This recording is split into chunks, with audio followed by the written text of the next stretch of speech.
92 FM. Game On's Fantasy Football. Yes, it is the Game On Fantasy Football podcast. It is Game Week 16, and I'm very glad to say we're joined by the dynamic duo from Fantasy Premier League Transfers.com. That is Phil McGrath and Paul Caffrey. Good evening, lads. How are we? We're very good. Good evening. How's it going? We're good. Glad to have you both. Let us have a quick look down at what happened in Game Week 15. And difficult to predict this Game Week 15, as we said before the Game Week. And I think we were proved right. Manchester United 0, Newcastle 1. Kabaye still trying to score his way out of Newcastle. Crystal Palace 2, Cardiff City 0. Shamak and Jerome with the goals there, and they got bonus points as well. Liverpool 4-1 winners over West Ham United. Most people predicted the win for Liverpool. Suarez and Sacco on the score sheet for Liverpool, and own goals from O'Brien and Demel as well helped Liverpool on their way. And Southampton held Manchester City to a 1-1 draw there. Osvaldo and Aguero on the score sheet. Southampton were on a bad run. Have they turned things around slightly? We shall see this game week. Stoke City 3, Chelsea 2 is an amazing result. Not for Jose Mourinho, but for Mark Hughes, Stoke City. Definitely good. Goals for Ireland, Asadi and Crouch. And Sherrill got 2 goals for Chelsea, so an unusually good game week for him. West Brom 0, Norwich City 2. Fair and Hooper with the goals for Norwich away from home. A great 3 points at the Baggies. Sunderland 1, Tottenham Hotspur 2. Has Gus Poyet turned Sunderland's fortunes around, despite the fact that they're losing every week? We shall continue to see. Dembele with Spurs goal. O'Shea as well with an own goal counted for that. And Johnson on the score sheet for Sunderland. Fulham 2, Aston Villa 0. The goal scored from Sidwell and Berbatov. Brilliant performance by a brand new Fulham, and disappointing from Aston Villa. It continues to be disappointing. Arsenal 1, Everton 1. It was a great game. Ozil scored for Arsenal, and young man by the name of Delafeu, who knows? Anyway, he scored for Everton, just dinked it over the keeper. It was 1-1, and that's how it finished as well at the Liberty Stadium between Swansea and Hull City. Chico with the score sheet to cancel out Graham's initial goal for Hull City. Lads, how did you do, Phil? You happy? Yeah, reasonably good. 67 points. The average was 40, so quite pleased with that. Paul?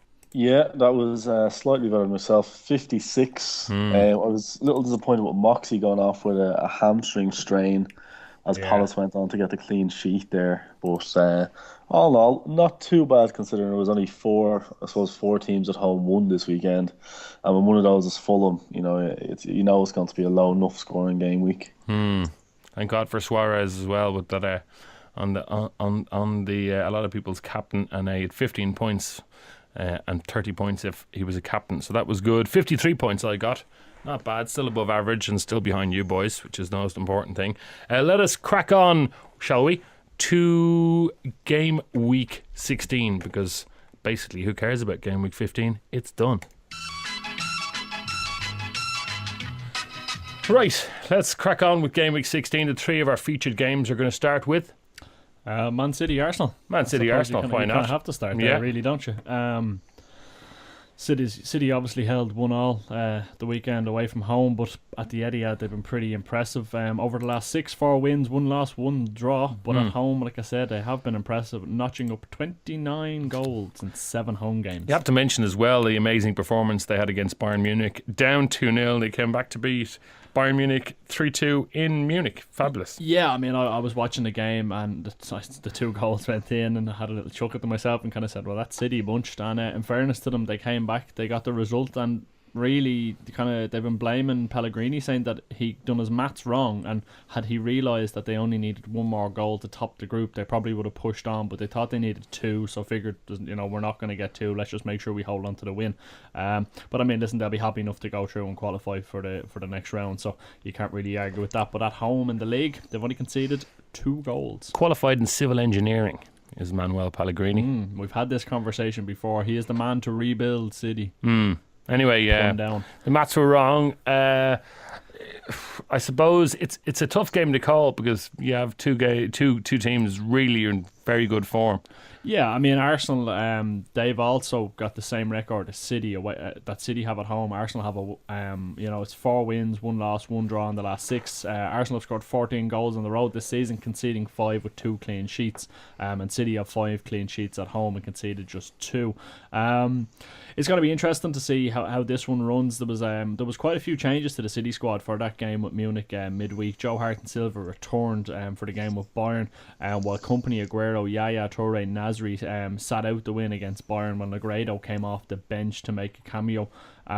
So I mean, obviously Pellegrini has one eye on the Arsenal game, resting the likes of Yaya, Nasri and Aguero, and also Company. Well, you can argue Company probably wasn't quite match fit, having only just returned from injury, and then Aguero being rested was probably the biggest shock, as he opted to go with Dzeko up front.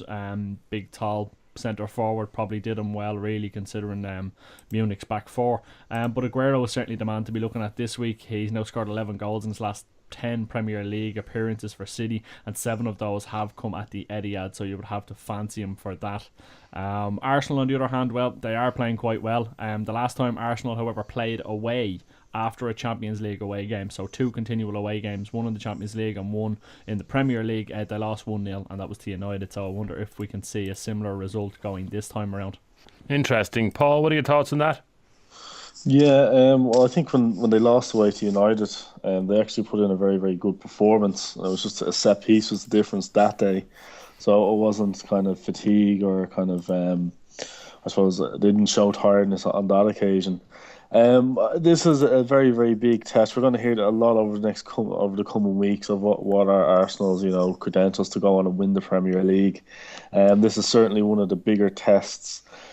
For me, I think Manchester City are, however, going to, I suppose, win out in this game. That will be kind of where I'd be looking at getting the points for fantasy football. I think Arsenal have a couple of difficult games coming up. They've obviously got Chelsea coming up next, and then they've got hard away fixtures over the Christmas period. So I'd be looking to move away from Arsenal defenders. And then on the City side of things, it is very, very difficult to have Aguero and Suarez in the team. But I really think Aguero is going to be the main man getting the points for Manchester City, which probably isn't a great surprise for many.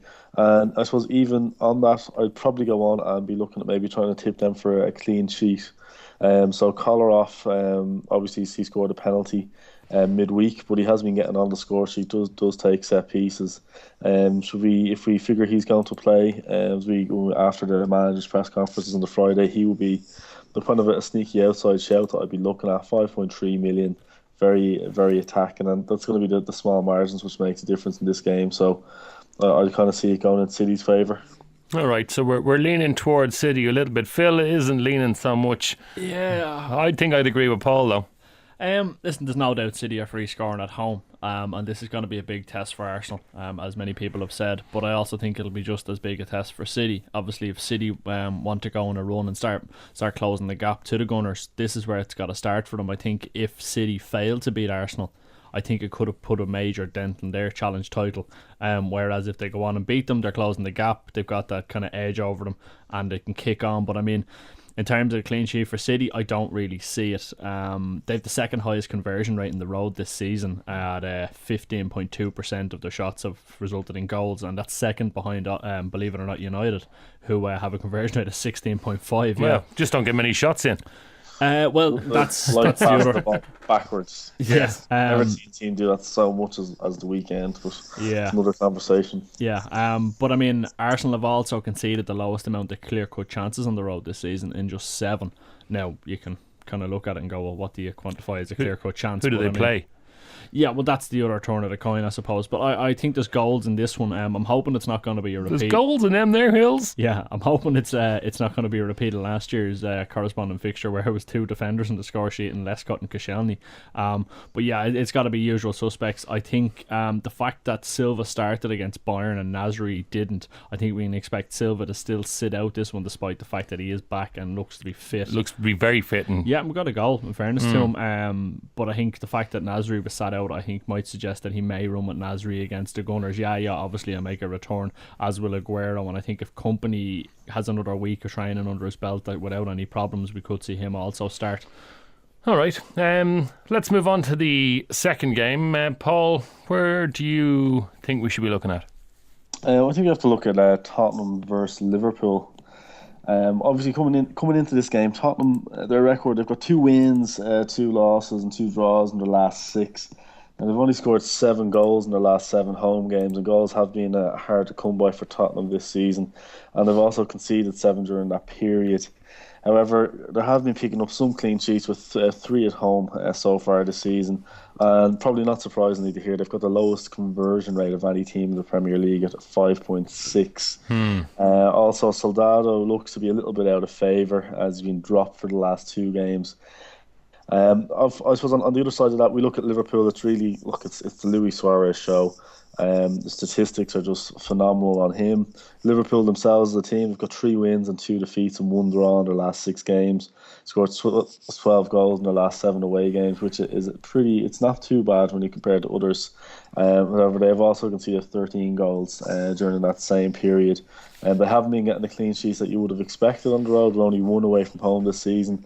And then we also have to quantify when Steven Gerrard took that shot there last weekend. He injured his hamstring, so he's not going to be available for this fixture. So who are you picking, Paul?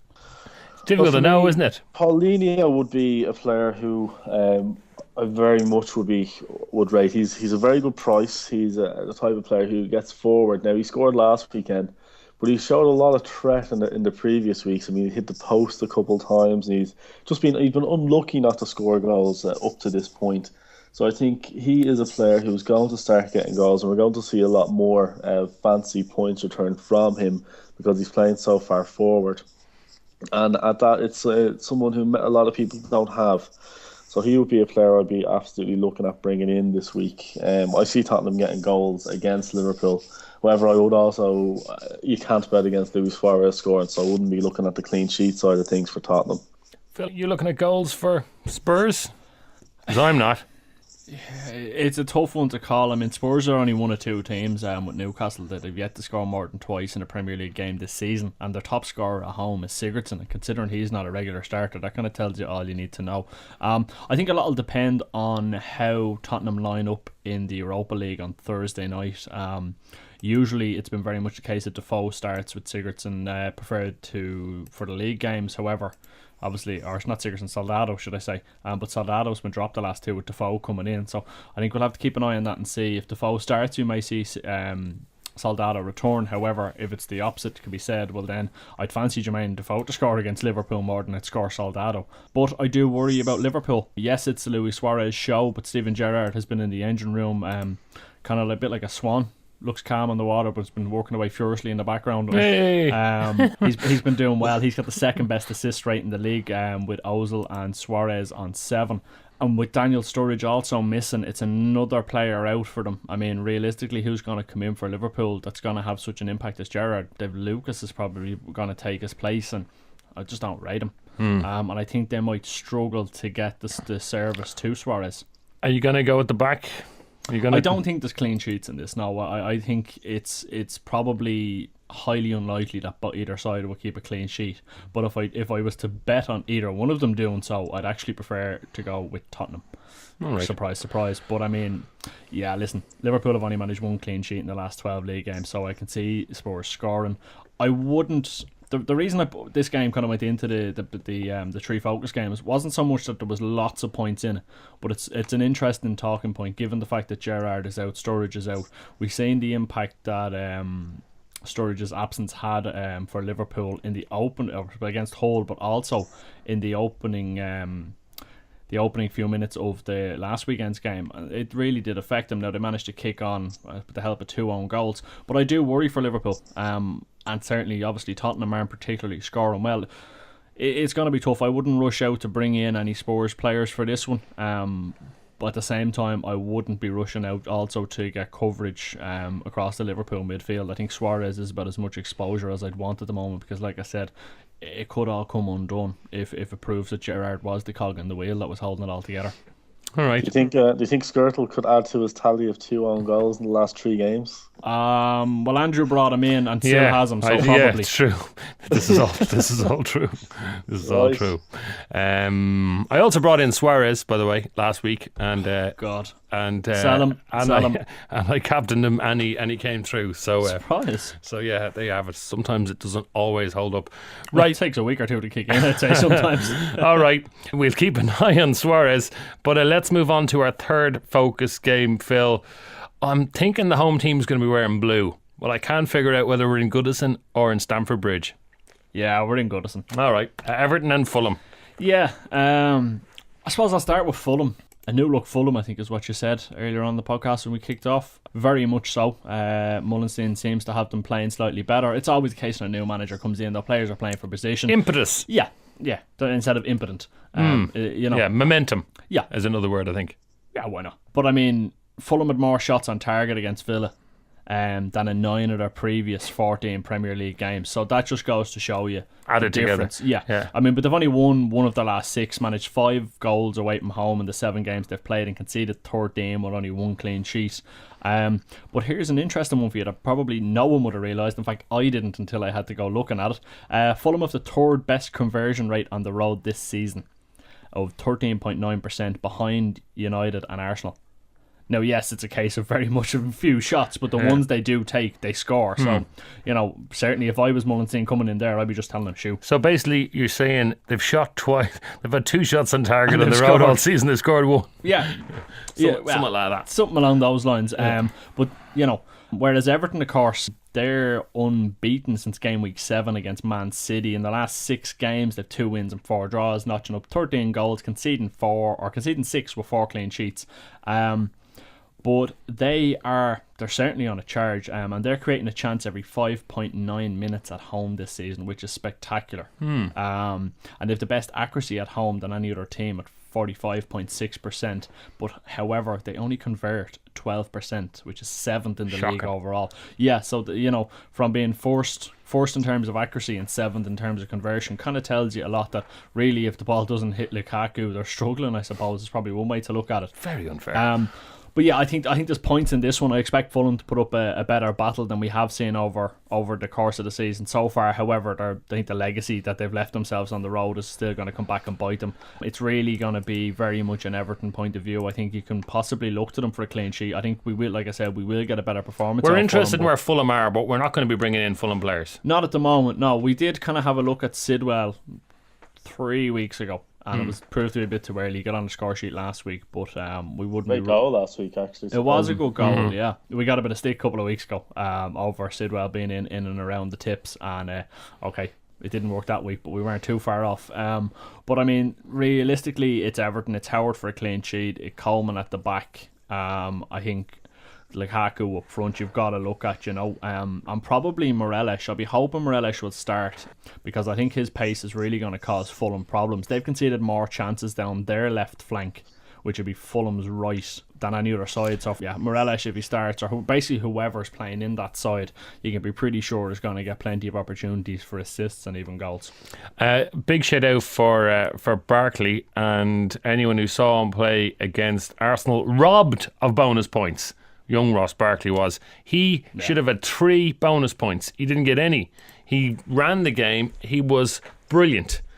I think Absolutely Everton as a brilliant. whole were brilliant. Yeah, no, but particularly him. If you see what he did, they did one of these sort of analysis on Sky after the game, and they literally said, and now we're going to come to Ross Barkley. It was 10 minutes later before they went and talked about another subject. There were that many examples of small little things he'd done brilliantly. Running at defences, passing the ball off. He just, for a young player, is doing everything so well. He ran that midfield and he got nothing other than his 2 points. Disgusted I was. Bloody robbery. Yeah, well, I mean, listen, Paul, do you like that? I do. Very, very passionate. Thank you. I'd have to agree with you as well. Good. You know how this pod works. Yeah. agree with that. We'll get another week now, so Phil. Great. But yeah, look, he ran the show for them. Showed a lot of maturity beyond his years. He is probably planning to get into the England team, to get on the plane. So he's going to get that opportunity from Martinez. When it comes to getting points of fantasy football, he's a squad player at best, and I play him at home, and I think he'll do well. He's sharing his game time with Delafeu, who obviously he came on and scored. Both men were on the pitch for that goal, which they scored against Arsenal. And Barkley actually was very integral in the start of that move, which was finished off by Delafeu. But the one thing with Everton is they're a really well-rounded team. If we look at the back, we've got Baines and Coleman have all scored 2 goals this season. Then you've got Barkley, Oviedo, and Morales. Okay, Oviedo won't be playing defence, but he's a midfielder in the game. They've all popped up with 2 goals apiece. And then obviously you've got Lukaku, who's on a staggering 8 goals so far this season. So if you look at them, they're a team with threat all over the pitch. And I would say, I mean, if they hold on to the players they have on loan in January, that they could realistically, this could be the season for Everton to get back into Champions League football, or to get into it for the first time properly. Well, on that, apparently on both of the loan deals, there's no clause to get them back in January. So I think both of those, Delafeu and Lukaku, are the players I presume you're talking about, Paul. And I think both of those loans are until the end of the season. There's no clause to say actually we want them back in January. Yeah, there's nothing to stop the clubs though coming in and getting them back. They could be refused though. If the loan agreement, it'd be unusual, but it'd be unusual for a club as well. I can't see Lukaku going back because he's already had a bit of a row with Jose. And I can't see Delafeu being called back to Barcelona. I don't see the benefit in bringing him back to play in their B-side because he's not going to, at the moment, he's still not going to break into the first team. So I mean, it's better to have him playing football for Everton and he'd get a higher quality of game time, if not a little bit less than he might get with the B team. But I mean, it's all about experience. That's why they send them out there. All right, they're the 3 focus games. I presume there's not a whole lot else to speak about. So let us crack on and get into the best of the rest immediately. Yes, best of the rest. Let's start at Stamford Bridge. As I suggested, it might be good for a couple of points. Crystal Palace, the unfortunate visitors. And the reason I say unfortunate are because Chelsea, I suppose they're really going to be looking for a win after the disappointment of the defeat to Stoke. It was unexpected to say the least. And they're at home, and there'll be no excuses for the Chelsea squad if they don't get 3 points for Jose in this one. Paul, let's start with Chelsea, and I suppose if I can get you to work from the front, because that should be a very quick conversation, and then we can rest a bit in the midfield and the back. There's not a whole lot to run through there, though, is there? No, that's why I thought it might be quick. Yeah, you're not bringing in a Chelsea striker. No, so let's get to the midfield. It really is a question of which of the 4-star midfielders are you going to go for, I mean, we saw Schürrle had a bit of a row at Mourinho, and he's now back in the team. Mourinho tried those tactics with Mata. He's kind of slowly but surely getting back into the team as well. I mean, it's really they really are ordering the game by price. So whichever one you can afford, go for. Is really the way to look on it, isn't it? When you're looking at balance and having Aguero, Suarez, and some of these other, I suppose, very, very expensive forwards. Hazard, Oscar, and Lampard is now sort of coming into that. Who's the fourth one would you put? Schürrle at 7.1 or Ramirez at 6.4? Oh, it's Schürrle. I know it's easy to say after he got 2 goals, but he had some really excellent performances at the start of the season as well. And then he got dropped for a while. Well, again, I mean, he's a luxury player to throw in the team. So you have him in as your 4th or your 5th midfielder. Don't have him in, depend on him every week because 7.1 is a big luxury. It is very big luxury. Yeah. Well, if you look at your 4 midfielders, I reckon what's the price of your 4th most expensive? I wouldn't say it's far off that. 4.9. 4. Who's cheaper than that? Barry Bannon, 4.4. Who's your 4.9? Morrison. Morrison. You play him? Yeah. Well, apart from last week, he was suspended. Right, okay. There you go. Different tactics here with the old fantasy football squads. Slightly Yeah. different balances this time of the year. People looking for a differential. Listen, I think if you can afford Hazard, I think he's the one. If not, Oscar is $1 million cheaper. Certainly, I'd be looking there. I wouldn't be overly confident on Schürrle continuing to start week in, week out just yet. I think if we can get 1 or 2 more consistent games under his belt starting, then certainly he'd be one to look at. And at 7.1, it'd be a good price as well. But at the back, I think you'd have to you'd have to consider Chelsea for a clean sheet. Now, they have only kept one clean sheet in the last 10 league games, and they've already conceded more goals than they did in the whole of Mourinho's debut season in 04-05. So remarkable statistic after 15 games. Yeah, there you go. But you'd have to fancy them for a clean sheet. Shamak, however, I know Keane spoke about him 2 weeks ago, and he was right. Listen, he got a goal. Yeah. He has scored 3 goals from just 4 shots on target. Again, it's another one of those. Just shoot more. If you're that accurate, shoot more. Yeah. But I can't see Palace particularly terrifying the Chelsea defence. I think Terry, Cahill, Ivanovic, I think any of those is worth a look this week. I think at 5.7, Cahill nodding in with a goal recently is going to be kind of put him back on the map, and he might be one to look at it as the cheapest option into the Chelsea rearguard because Luis is still injured. Why do you think Chelsea are struggling so much? Why? Yeah.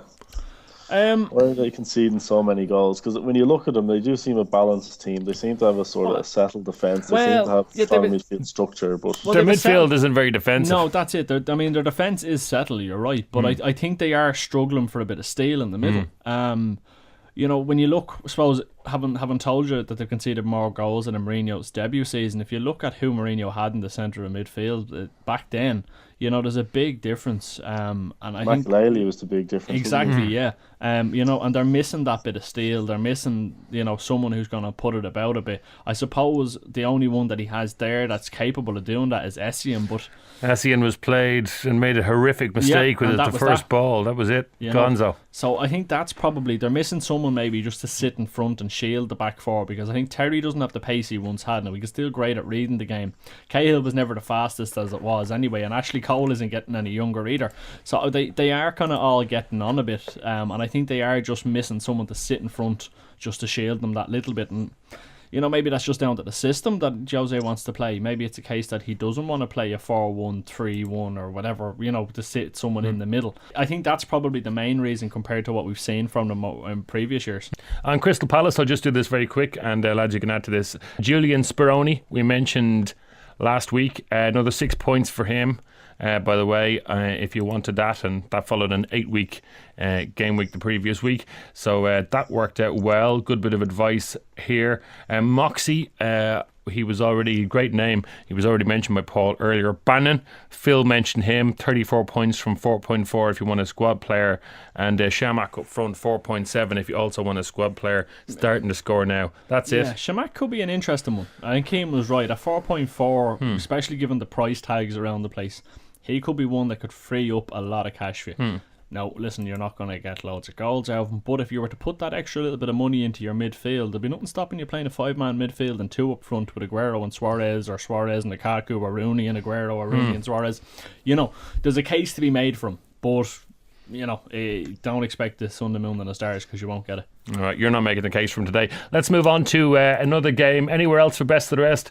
Cardiff City, West Brom. We've mentioned the Cardiff goalkeeper a few times, Marshall. That's still another call for one of those cheaper keepers at 4.6. Corker as well, we've mentioned regularly as well in the pod, 5.1, and Turner 4.1. He's a good solid defender as well if you've a million cheaper. Whittingham in the midfield takes all of the set pieces, and up front, Campbell, 5.4, 45 points. So it's a Shamak territory of points, but probably Shamak on the if you were to pick one of them at the moment.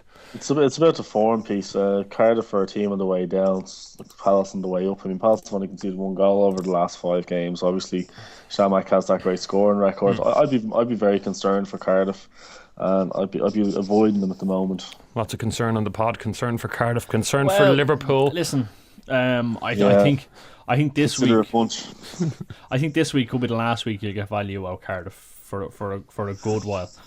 West Brom at home, I'd fancy them to do all right against West Brom. I'd even go as far as to say you could look at them for a clean sheet. So if you've got any Cardiff defenders, the likes of Calker or Turner in particular at that price is fairly cheap, could be one to do a job for you this week. But after that, then you've Liverpool, Southampton, Sunderland, Arsenal, West Ham, City, United, and that brings you right up to the end of January. That's a long stretch of games where they're not going to see a whole lot of points. The heads are going to drop. It's going to be a big struggle. So we'll learn a lot about their character after that. All right. Speaking about form, one team flying up in form, the other having a disappointing time. Newcastle at home to Southampton.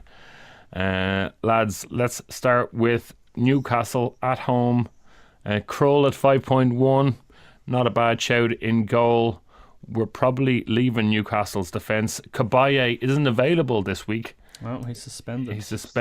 I think Newcastle's defence might actually be worth a look. Yeah, so do I. Reason for it is that Toyota, when he came onto the scene 2-3 years ago, he was excellent. At Old Trafford at the weekend, he was superb. He was one of the best players on the park. So Newcastle simply played 3 players in the midfield with Toyota sitting. And so United didn't get a look in. They couldn't get through the middle at all. They were just passing the ball backwards the whole time. And his performances then, off the back of that, having a look into it, have really coincided with Newcastle's kind of emergence up the table. And so off the back of that, I think a clean sheet could be merited. Obviously, Southampton play a very good system, but I'd fancy that this week. And that obviously opens up the opportunities for other players further forward to get points. So we saw Ben Arfa come on the weekend. He's someone who probably might drop in if Kabaye is out. And then obviously Shola Miobi, he got dropped, but you're going to have Remy and Gouffran also excellent. He had a solid game. He did get subbed off, but he was good up until that point. So that would be where I'd see the points going this week. And I think Newcastle could be a bit of value in fantasy football terms at least. Yeah, no, listen, I mean, looking at it, I think you're right. I think Remy is one certainly to be considered. I think you could look at Newcastle for a clean sheet. So obviously Krull at 5.1. I think Yanga and Biwa at 4.4 would probably be your cheapest option in there. It's all about we said last week, it's all about that 0.1, 0.2. He could free up some cash. And I think this week with Kabaye missing, I think Sissoko could be one to look at 5.5. Obviously he had a dynamite start when he came in last year. Hasn't really kicked on this year like we might have expected, but with a goal and an assist in his last 3, the signs there that he could be coming back to the form that I think saw him score 7 goals in something like 12 games, if my memory serves me correct. Certainly came with a bang anyway. Exactly, yeah. So I'll be looking at them, but just also on Newcastle, look at them going forward. I think over the next couple of weeks and over Christmas you're gonna see some good results out of them, because their fixtures are quite good. Southampton, Palace, Stoke, okay, Arsenal on the 29th of December is probably the big blip, and then West Brom on the 1st of January. So that'll get you right into the new year. They could be well worth a look and probably have one of the better set of fixtures over the Christmas period.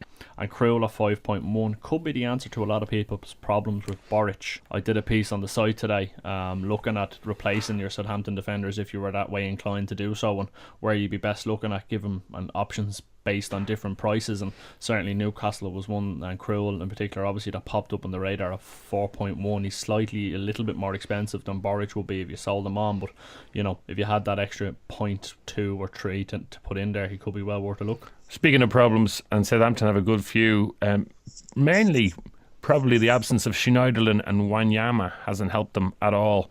And they haven't looked solid, and they've been missing a bit of that vital edge in midfield. Yeah, and Klein is gone, Boric is injured. Are there any Southampton players, if you had in your squad, you would leave in at this point? I've Shaw in. I might get rid of him in a couple of weeks. He's probably stay there for the moment. Like I said, this is something I looked at earlier on, and I would suggest to anyone to go and have a read of that if you're in that position. But there's a couple of key questions you need to ask yourself about your Southampton defenders. Are you happy enough to have them as a squad player is the biggest one, because they're not going to get you a whole lot of points, probably up until around game week 21 when it really the fixtures start to ease out a bit. So part of that, if you're happy enough that they're not costing you too much and you can leave them on the bench and they're going to come in and get you 2 points, well then maybe hold on to them. Otherwise, sell them. Alright, a couple of other fixtures, they may not get into the best of the rest. West Ham, Sunderland, stop me anyone? Nope. Morrison there for me is the only one that I'm looking at. Alright, we'll keep going. Hull City, Stoke City, Battle of the Cities, probably. There will be, listen, this sounds like an obvious thing to say, but there will be points in this one. But pinpointing them where they're going to come from, and realistically, given the fixtures, it's this week and this week only. Yeah, that's the nature of the pod. Yeah, it's not. We'll skip on. Yeah, but it's not really. No, there's nothing major. No. Aston Villa, Manchester United. Villa all over. Go on. I don't know what way to, I actually don't know what way to look at this one. I mean, Benteke's now gone 10 hours and 40 minutes without scoring a goal. But Villa are unbeaten in the last 5 league games, and only Everton, who were unbeaten in the last 7, have a longer streak. So it's going to be interesting. Hopefully Van Persie will be back for United. Obviously he came on and played. Rooney will be back. We know that. Yeah, he came back. Van Persie came off the bench and played some of the game in midweek, so we'd hopeful that he'd have enough in the tank to start. But again, I think United are actually going to do very well and get a lot of points in this game. Do you think we're going to get one of them big reactions, Paul? Yeah, well, I think this is a game where the football is actually going to suit them. So the way United are set up at the minute is they're better at, I suppose, ball retention and playing the European style of football. So Backwards. That's called backwards for anyone else. Backwards, yeah. Well, Yeah. That was backwards. Backwards and against sideways. Newcastle. Backwards and sideways. Backwards and sideways. Goal. You have to include that part as well. Yeah, they've just missing those last 3 words. Yeah, so I mean, obviously at the minute, Lambert, he plays a good, I suppose, brand of football. Probably partly down to the days he spent with Dortmund, especially when he won the Champions League with them, and it's going to make it could make it somewhat more of a European flavoured, I suppose, tie than a traditional Premier League game. I'll to back that. Obviously, we saw Rooney. He played, I suppose, furthest man forward against Shakhtar the other night. We saw Van Persie for the last 20 minutes, half an hour or so. You'd expect Van Persie to come in and Rooney to go back into his playmaker position, and obviously probably Phil Jones in central midfield. He scored the goal the other night, but he was excellent. His all-round play was very, very good. Pricey cleverly in beside him, and then I just think there is goals. We're seeing them get chances down each side. I'd be very, very surprised if Villa were to get a result in this fixture this weekend. Apart from Rooney and Van Persie, Paul, I'm just going to pursue this slightly. Where do you think, even if you're not going to play this player, where do you think the midfield points for Man United may come? You can give us 2 or 3 players. Will we just say Januzaj, Valencia? The midfield players it's going to come from the flank. So Januzaj probably won't get to figure in this game. It's more just And Zaha hasn't slept with anyone's daughter, and he may not have even met anyone's daughter. All that rumour mill. Shocking that people on Twitter can be so nasty. He'll have Nasty.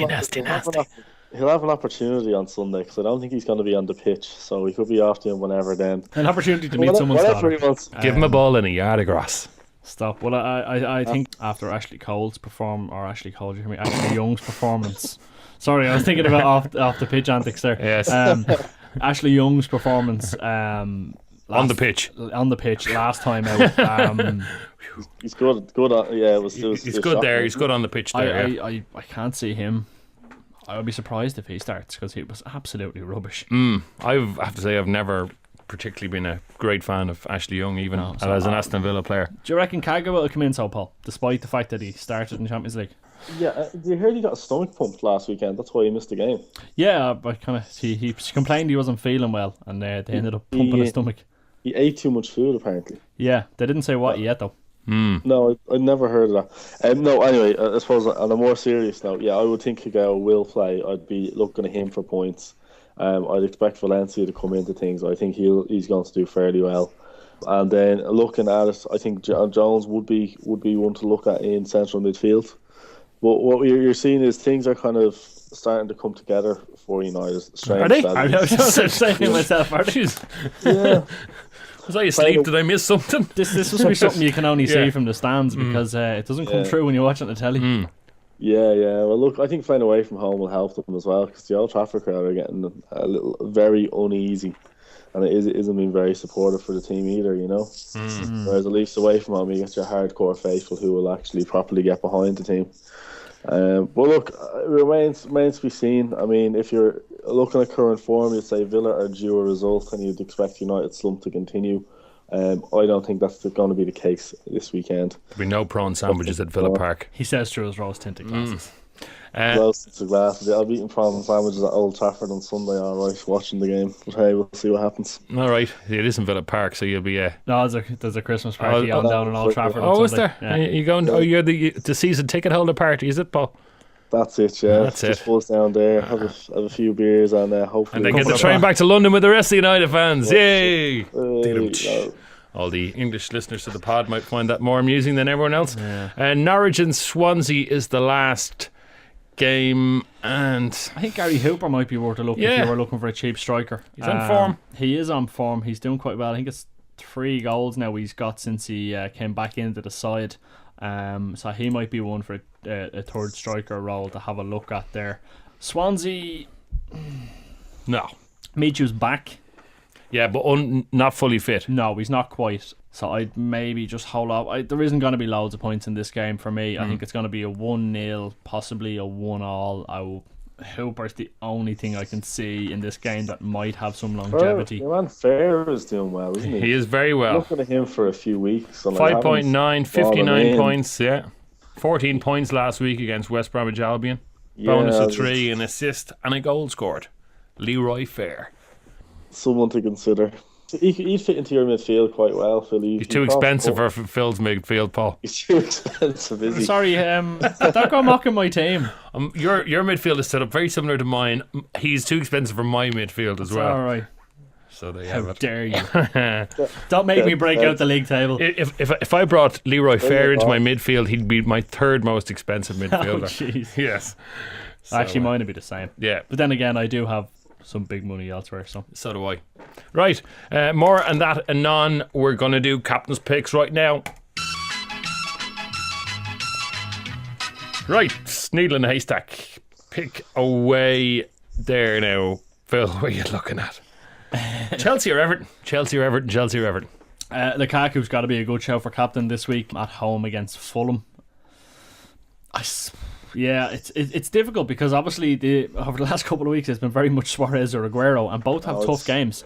It's easy. It's Wayne Rooney this weekend. It might be Wayne Rooney. You might be right, He's the Paul. captain. You might be right. So I don't have Rooney, so he didn't really come Do into you my not? thoughts. No. You should have cheaper midfielders so you can afford it. Yeah, if I had cheap midfielders, I might be. Oh no, wait, hang on. Yeah. What was the point? Who do you have up front, by the way? Aguero, Suarez, Lukaku. Okay. How much is Lukaku? He's only 7.8 or 8.1 or something like that. Anyway, there you have it. Yeah. It's a big risk. Poor old midfield. Don't worry about me. I'm doing quite well, thank you very much. By the way, Phil is for this is about Phil is beating the pants off both myself and Paul in the game, and has to be said at this stage. Paul was saying something about my defenders there. What did you say? They're wearing gold football boots, are they? That's where my defenders are. They are. Yeah, they all wipe their Arsenal 20s as well. Very good. All right. Liam Ridgewell, have you? No, I haven't got Liam Ridgewell actually.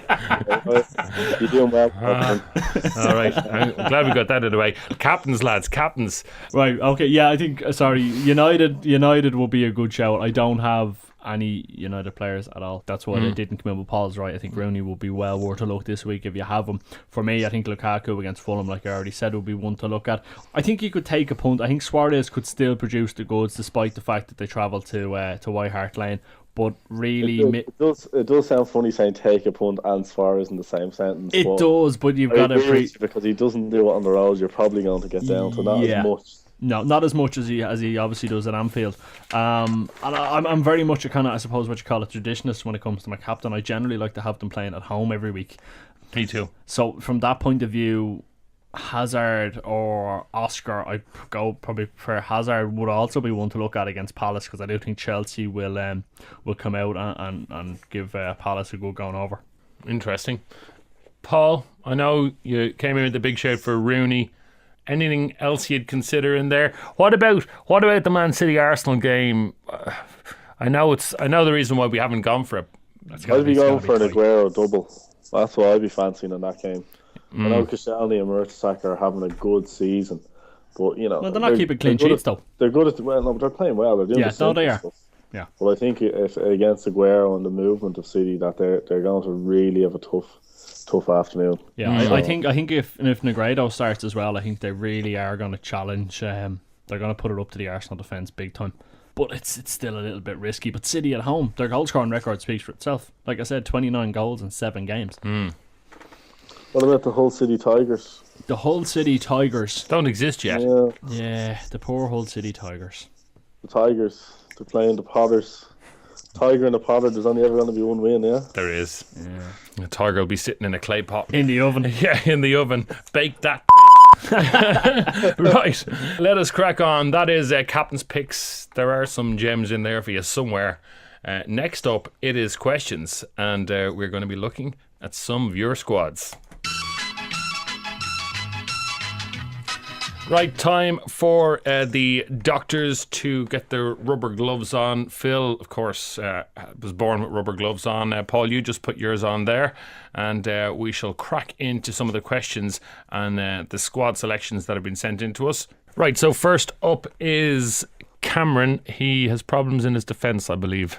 Yeah, he was in touch. He said he's already brought Howard in for Chesney. He's 0.3 in the bank and wants to improve his defence in particular. So he has Coleman, Turner, Fonte, Whittaker and Moxey at the back. Moxey, as Paul alluded to earlier in the podcast, is a big doubt heading into this game week. In fact, probably won't make it. I mean, I'd be keeping Coleman. He's probably brought in Howard. I don't think that's a bad move necessarily. I'd hold on for Turner this week. Like I said, I think this could be the last week you're going to get something out of the Cardiff defence. Whittaker and Fonte and Moxey, I'd probably look at trying to ship them out. Now, obviously not all together. I wouldn't be taking an 8-point hit just to remove a couple of defenders, but it is going to be difficult. A very, very low budget realistically. I'd even hang on to Moxey if the prognosis isn't too bad. Would you be of the same opinion, Paul? Yeah, Moxey's only going to be out for about 2 weeks. Yeah, it's nothing too serious, and he's missing the game against Chelsea, so it's no great loss anyway. As regards that, yeah, look, Whittaker, I'd be getting rid of the El Norwich defenders. Obviously, Turner and Fonte, I wouldn't be mad on them, you know. So, I mean, with that, you really have to pick who are the three that you're going to want to play, or who are the four you're going to want to play. So, obviously, Moxey and Coleman, you're going to probably play most weeks. So, with this team, you just kind of need one more player there, you know. I think Flanagan is a potential for Liverpool. Also, if you look at Arsenal, they're playing Jenkinson right back. He's only 4.4 million, I believe. So he's probably going to get a bit of a run in the team. So he's someone else to be looking at. And when you're looking at in that price bracket, you're looking for just one or two things. Either there's a player who can actually pop up and get you a goal, or else the team as a unit is keeping the odd clean sheet. And that's really the way you need to be looking at it. And I wouldn't really be stressing too much about it with the other players that he has. I mean, he's got Suarez, Rooney, Aguero up front. Midfield has Ramsey, Yaya Toure, Hazard and Oviedo. Very, very strong attacking talents. Well, so I mean, he's got point... Yeah, he's got 0.3 in the bank there. So what I might even suggest is selling Fonte and bringing in Dawson.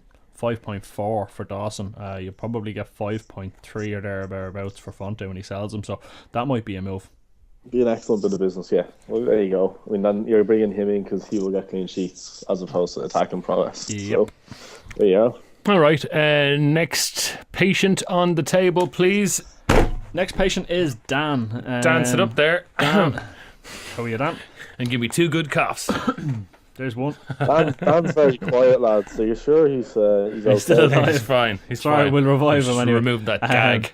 I could really use your help with the upcoming game week 16. I'm a bit wary of my midfields and who I should bring in. I just brought in Shelvey for Townsend last week, but I feel I should downgrade a striker and add some more power to the middle. He has 2 free transfers and 0.2 on the bank. There's the second cough. So his midfield is Shelvey, who we said he's just brought in, Barkley, Hazard, Ramsey and Jakob for West Brom. Up front he's got Suarez, Aguero and Rooney, so that's kind of what he was saying he'd be looking at downgrading slightly. I have to admit, there's not a whole lot wrong with his midfield. I wouldn't be too worried. Jakob is probably the weakest link in there, and Barkley's rotation risk obviously is something that might pop up. But I mean, if he wanted to make a change for the same money, he could get Barry Bannon in, which may not be a bad move. In terms of Barkley, I'd nearly hold on to him or switch. Listen again, I know I've mentioned his name a couple of times already in the podcast, but for midfielders in around that price bracket, probably Morrison is one that'll pop up. You need to look at teams who he thinks is going to go on a run. So if you think Palace are going to do fairly well, if you think Arsenal are going to do fairly well over the break, the likes of this, then you're looking at maybe I suppose this guy maybe selling Rooney, Dan could, and then he could look at bringing in, say, Ozil or getting more hard hitters into the midfield, you know. And that's really the decision you've got to make. And obviously the defence isn't too bad, you know. You get by with that. There's a lot of money in it, though. Yeah, it does. I mean, Ivanovic at 6.3, I would argue, was far too expensive to have in there. Yes. Coleman, I'd hold on to, and Dawson, I'd hold on to. Flanagan, he has in, and Liam Rosenior for Hull. So Ivanovic, so at 6.3, I'd be downgrading Ivanovic before I'd go downgrading my 3 strikers. Yeah. Yeah, for me, I would. I try and free up some cash that way. and maybe try and looking at bringing in the likes of a Moxie, nice cheap Palace defender, bring them in, free up a lot of cash there, and he could invest that, and he could probably then look at maybe turning Barkley into a Coutinho or something along those lines. Everton fans are on livid.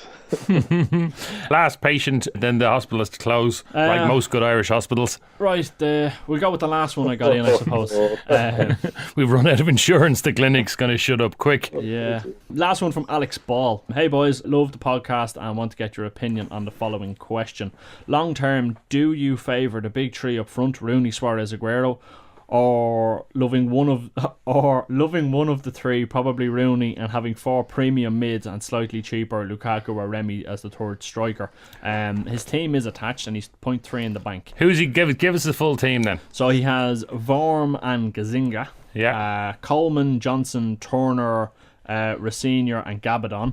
Hazard, Morrison, Silva, Ramsey, El Amadi, and then Rooney, Suarez and Aguero. What do you think, lads, about that upfront question? This is the strategy that I've gone for as well. Big bucks up front. Big bucks up front. Play them all every week. Captain one of them probably. You know, you can get the strength elsewhere you can. But what do you think of it as a strategy? I'm trying it as usual. I have to do something. Yeah, listen, it's very difficult for me to say it's wrong because all 3 strikers are proven that they're getting points this season.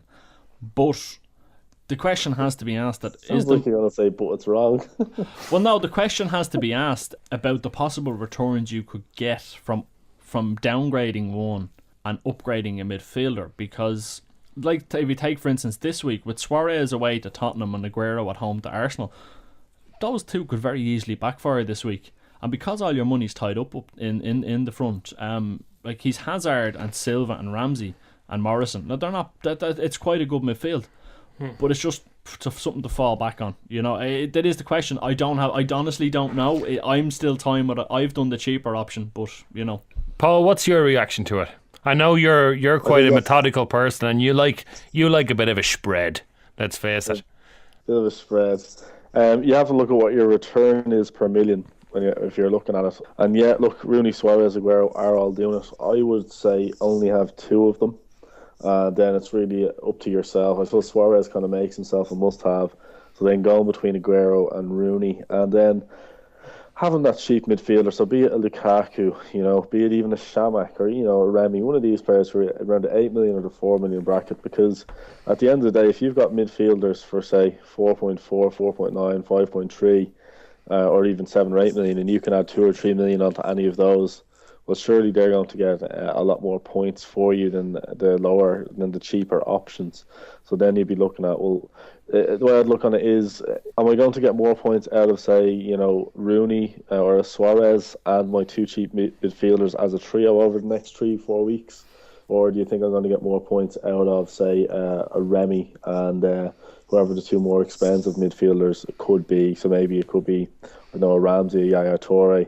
And that's really what you're looking at, as opposed to taking them as individuals. And if you want to do that, maths yourself, just divide your current total score by your current price, and that'll give you your points value per decimal place, and that'll probably be the most accurate way to do it. So, for instance, you should divide Suarez's total of 114 by 12.7, and whatever your calculator tells you, write that figure down. So that's how to do that one.